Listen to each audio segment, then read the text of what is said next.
if I had the manpower to get this all done. It's hard to do this with a bad back. And now that I'm a more organized, I've had people say I'm organized. Is it? And tidy, I guess. I guess so. I'm proud of it. I'm also proud that they love strawberries and fruits. I love that they're also looking for a long term relationship, something stable, something that I can provide, something I've been preparing myself all my life, not to cheat, just the things, the values that you're not supposed to do and the values you're supposed to do. I got two older sisters, all right? I've said this story a few times. And, let me restart the stream now since I'm Mr. Talkative over here. Again, this is why we have this, not to get drunk. It's because of this. This is why I say I only drink when I come to work. I don't like it. But now that I'm not on the medication I was on, I don't dream. And I don't remember my dreams. Thank God.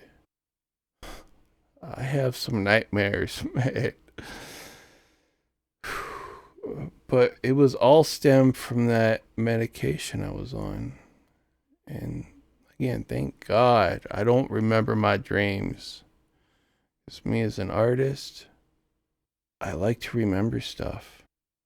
I'll be right back. Check, check, check. Welcome back, everyone. Wow, listen to all that noise. Let me turn those off. Check, check. You hear this though? That's awesome, man. That's not what we're here for. Find that very fantastic. I was depressed. I just listened to this. I mean, we're all human, right? I'm a spokesperson for, whoever wants to listen. Since I'm ahead of my time and I think ahead of my time, I don't expect payment immediately. I mean, that's not how royalties work, for one. And if you're gonna talk the lifestyle, you gotta live the lifestyle. So I'm always doing these things in like IOUs. There's like two more joints there, and I don't want to come off as like I'm needing assistance in health or I'm battling anything, like I had a bad week. Half of the week wasn't bad. Before that, the whole week, I re-injured. So I was just getting over that. And my doctor decided to change my medicine. Here we go. So with a lot of pain comes with management. And you can't let it break you down. There are times. Oh wow, yo, I thought it'd sound more real, but we should just stick with the plan. So I'm excited. Let's not get off track. There are times when I need to go and get an ice pack. When all else fails, I have used the ice pack for 4 days in a row. And it's amazing how ice helps. So I don't talk about the mental chaos that comes with living nonstop chronic pain.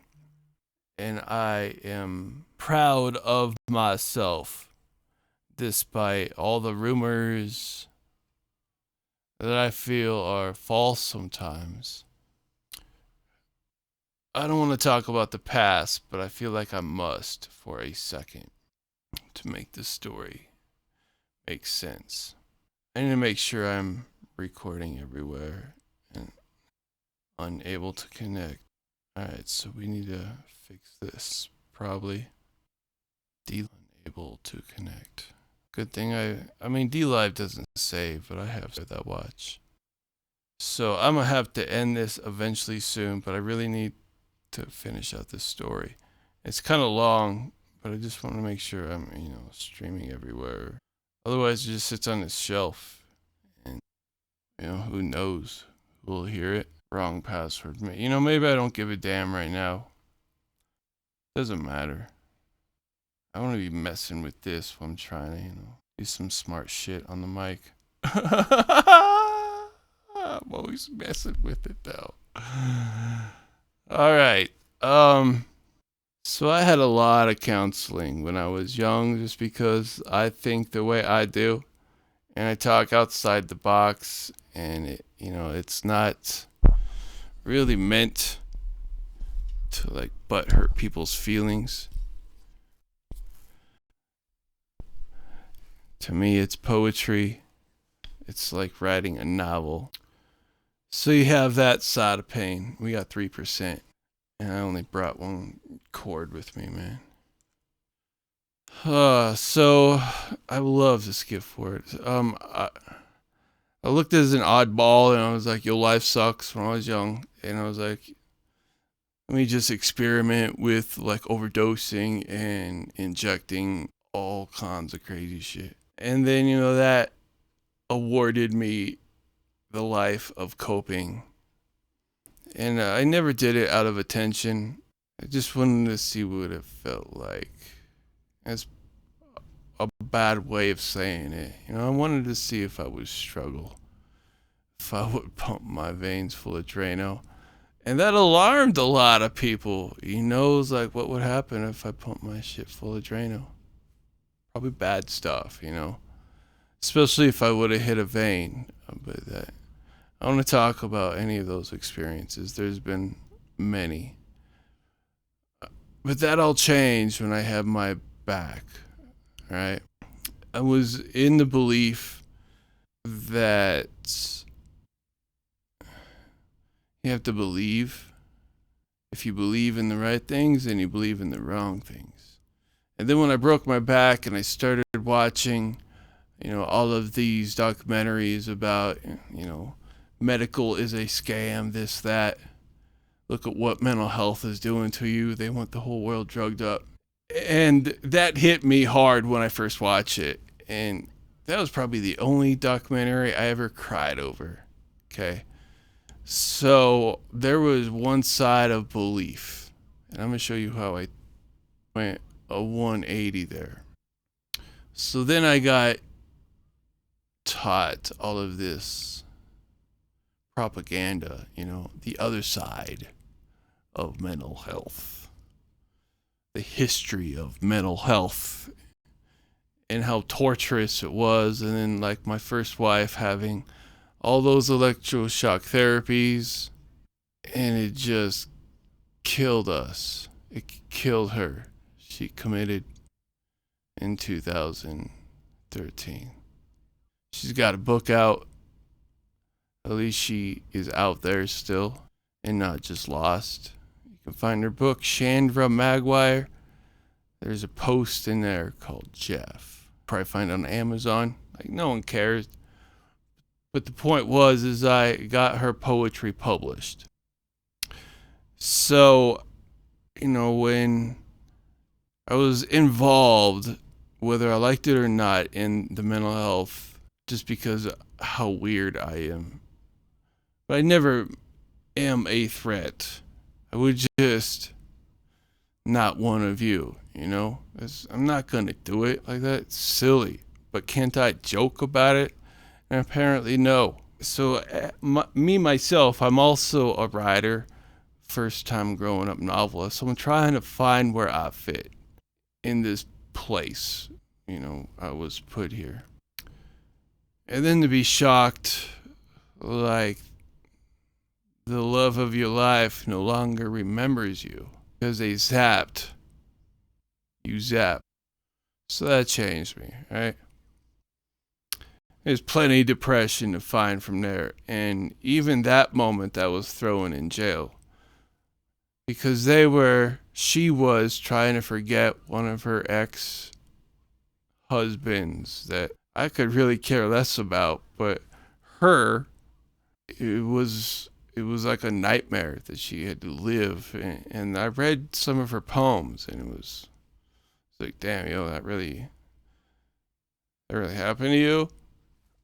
So I took on cases like that at an early age, and I'm like, no more. I understand the mental health, and at first I was forced into it, and then I was like, nah, see, I ain't have what you have verified, and I was like, yeah, I did it. And I moved to a new place and never told anyone about it, about this stupid ass misdiagnosis and all the forced medications I had to take, and it like messed up the facial expressions.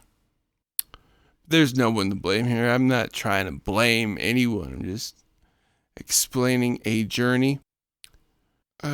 So, me going through that journey and then being accused of being the ex-husband, and then she hates her life so effing much that she goes to the bathroom and cuts her own frickin' face. And she's too frickin' chicken to tell anyone that she did it to herself. And she stays silent, and then everyone looks at me. Because she doesn't know.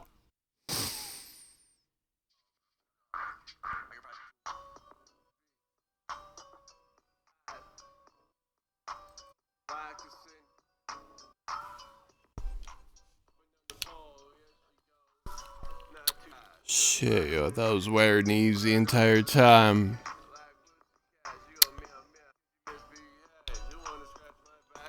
Ugh. Phew. So yeah, that was a hurtful time.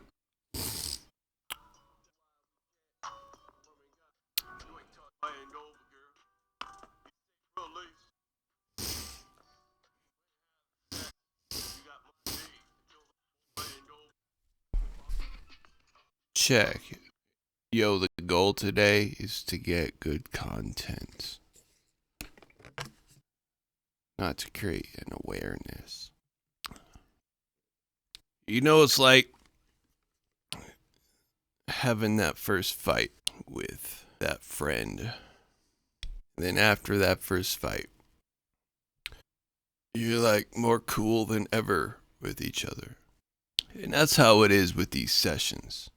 I gotta have, if I'm gonna get intimate, God, I hate to use that word, with the session, I have to prepare myself with, and only I know, right? If I was like, okay, I need you to be in charge of how to get me there, you would have no idea. Unless I showed you, man. And this seems to be a pattern, especially when I can last and I don't bounce in my chair. We can make long hours, and those long hours is the key, at least for me. Could be different for you. So I'm after good content, and I know I could always go back and remove it. So this is just a rough draft, man, to a beautiful written in stone presentation that could be here forever if I choose to. So if I'm gonna go half-ass at it, and it's days like today when I had no idea this was gonna happen, I really wanted to skip the whole day and not face it. But, I can't see red flags, and I'm such a shame. Because I don't want to disappoint people, especially people I kind of look up to already. I don't know, it's weird. Like, how did this happen? I thought a week ago I didn't need any of y'all. That's why I got an empty house. It's like I know this shit. That story's not over. And holy crap, is it long. Like, there are many sides to that story alone. Like, oh my God, what did all of my relatives think? How I just cut her face. So there's another thorn to view at. Telling my therapist, when she has all of the detailed information, I'll receive an answer back, won't I? That's why I pay $300 to go see your ass.